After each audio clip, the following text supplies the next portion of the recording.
In 2 seconds, she called Balraj and I heard it on the phone. She said, "बेटा please समय का ध्यान रखना, ये बिल्कुल भी ठीक नहीं है." इतनी शर्म आई मुझे खुद पे उस टाइम पे कि मैं किससे छुपा रहा हूँ। फरवरी 2025 की बात है। इंडियाज गॉट लैटिन नाम का एक शो इंडिया में काफी वायरल हो रहा था और इसके हर एक एपिसोड को लगभग 4 से 5 करोड़ लोग देख रहे थे। Should we begin India's Got Talent? Let's go!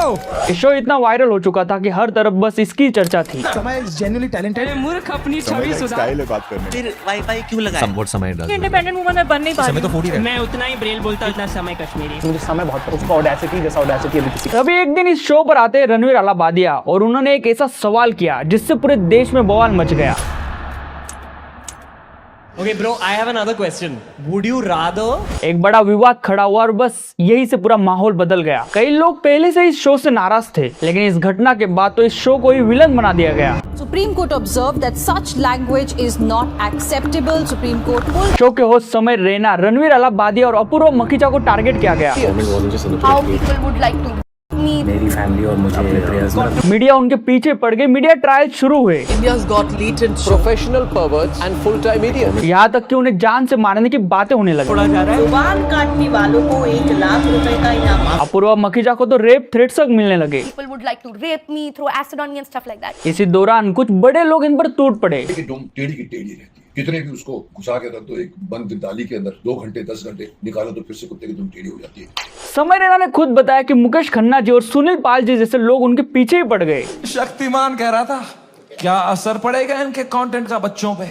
Mukesh Khanna ji ने यहाँ तक कह दिया कि ये लोग गलत है और इन्हें खत्म कर देना चाहिए, लेकिन समय रैना खत्म नहीं हुआ। वो वापस आया और 1 साल बाद उसने अपने चैनल पर समय रैना स्टिल अलाइव नाम का एक वीडियो अपलोड किया और सिर्फ 2 दिनों के अंदर ही 3 करोड़ से भी ज्यादा लोगों ने इस वीडियो को देख लिया। अब सवाल ये है कि लोग जिसे फालतू कह रहे हैं उसका इतना बड़ा कमबैक कैसे हुआ? इसका सबसे बड़ा कारण था उसकी ईमानदारी। समय रैना ने खुलकर माना कि रणवीर वाला सवाल 8 बार पूछा गया था, जिसमें से 7 बार उसने एडिट कर दिया, लेकिन गलती से 1 बार छूट गया। मैं तुम्हें मां की कसम सच बताता हूं, उस एपिसोड में बियर बाइसेप्स ने वो सवाल 8 बार पूछा था। उसने अपनी गलती मान ली और यही बात लोगों को पसंद आई। उसने ये भी कहा कि इंटरनेट पर हर इंसान एक किरदार निभा रहा है। We are just playing a character on the internet. कोई भी पूरी तरह असली नहीं है, ना वो, ना हम, ना कोई और। उसने अपनी एंजाइटी, अपना डर, अपने बचपन का संघर्ष सब कुछ खुलकर बताया। वो रबर बैंड से कुछ पेपर बना के मेरी आंख में मार देते थे, मेरे स्नैक्स चुरा लेते, मेरी कभी किताब फाड़ देते थे। हैदराबाद में उसे कैसे परेशान किया गया ये भी बताया। वहां सब तेलुगु बच्चे हैं, उनकी गैंगे बन चुकी है 7th ग्रेड तक।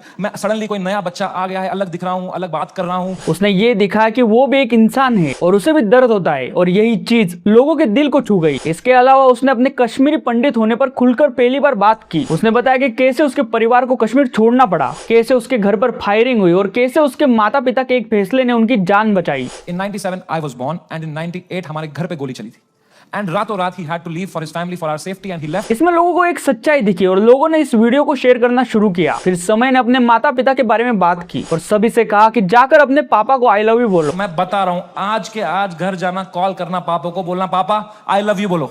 यानी समय रैना सिर्फ कंटेंट नहीं बना रहा था, वो लोगों से एक इमोशनल बॉन्ड बना रहा था। और सबसे खास बात तो ये है कि इतना सब होने के बावजूद भी वो अपनी पहचान नहीं भूला कि वो एक कॉमेडियन है। उसने सिर्फ लोगों को रुलाया नहीं, पूरे 1 घंटे और 20 मिनट तक लोगों को हंसाया भी, और यही उसका असली कमबैक था। आज भी कुछ लोग उसे गलत कहते हैं, लेकिन सच्चाई ये है कि लाखों करोड़ों लोग आज भी उसे देखना चाहते हैं, उसे पसंद करते हैं और आगे भी करते रहेंगे। और आखिर में समय ने यह भी अनाउंस किया कि इंडियाज गॉट टैलेंट का दूसरा सीजन भी आने वाला है। अब फैसला आपका है, क्या समय रैना को एक और मौका मिलना चाहिए या नहीं? अपनी राय मुझे कमेंट में जरूर बताइए।